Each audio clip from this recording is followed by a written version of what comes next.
ინფლაციის რეკორდული მაჩვენებელი, კორუფციაში ჩაფლულ ქვეყანაში და შემოსავლების გარეშე დარჩენილი მოქალაქეები. ქვეყანაში ფასების ზრდის ტემპი დაჩქარდა. საქსტატის მონაცემებით ოქტომბერში ბოლო 2 წლის განმავლობაში ინფლაციის ყველაზე მაღალი მაჩვენებელი დაფიქსირდა. მოქალაქეებს ყველაზე მეტად სურსათი და ჯანდაცვა გაუძვირდათ.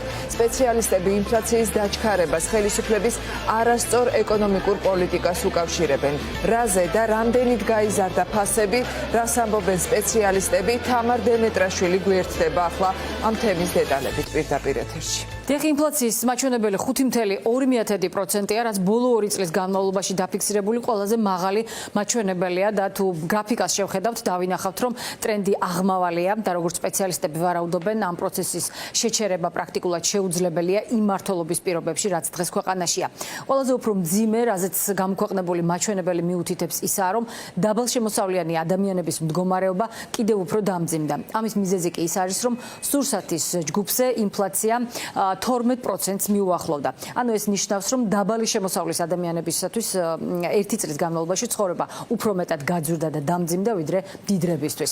ხილი 21%-ით გაძვირებული, ბოსტნეული 19%-ით, ტკბილეული 17%-ით და ასე შემდეგ. ეს კი შემთხვევაა, როცა ოცნება საგარეო ფაქტორებზე ვერაფერს იტყვის და ვერ დააბრალებს ამ ყველაფერს. სპეციალისტები ამბობენ, რომ მდგომარეობა სრულად მათი პოლიტიკის შედეგია. ლოგიკურია ეს ყველაფერი, ამაზე გქონდა საუბარი, პროპაგანდის გარეთ, პროპაგანდის უკან, ამ ბედნიერი ციფრების უკან რეალობა იმალება. ეს რეალობა გაცილებით უფრო სახიფათოა, ვიდრე ამას ეკონომისტები გვაფრთხილებდნენ და ჩვენც ამაზე ხმამაღლა ვსაუბრობდით.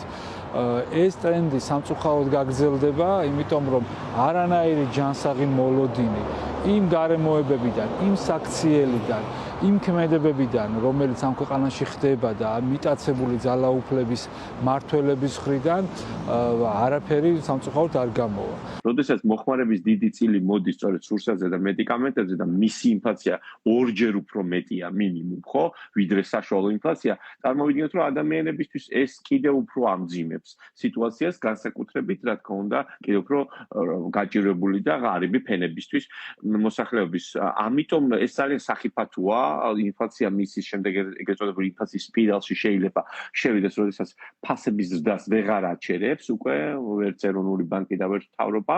ფაქტია, რომ ჩვენი მოქალაქეების შემოსავლები ვერ ეწევა გაზრდილ ხარჯებს, როდესაც ჩვენ ვსაუბრობთ ახლა ბოლო 2 წელში ყველაზე მაღალი ინფლაციაზე, მანამდე 2 წელი ზედიზედ საშუალო ნიშნა ინფლაცია ჰქონდა, ხო?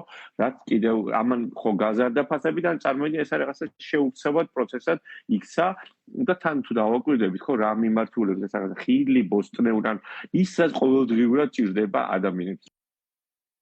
რაც იზამს ახლა ეროვნული ბანკი ამ პროცესის მოთოკვის ერთ-ერთი გზა მონეტარული პოლიტიკის განაკვეთის ზრდა, რაც ბოლო წლის განმავლობაში 8%-ზე ნარჩუნდება და ეროვნული ბანკი არ ცვლის ამ განაკვეთს. თუკი ეროვნული ბანკი ამ განაკვეთს გაზრდის, ეს ეკონომიკის შენელებისკენ გადადგმული ნაბიჯი იქნება, იპოთეკური სესხების მქონე მოქალაქეებს კი საპროცენტო განაკვეთი გაუძლიერდებათ.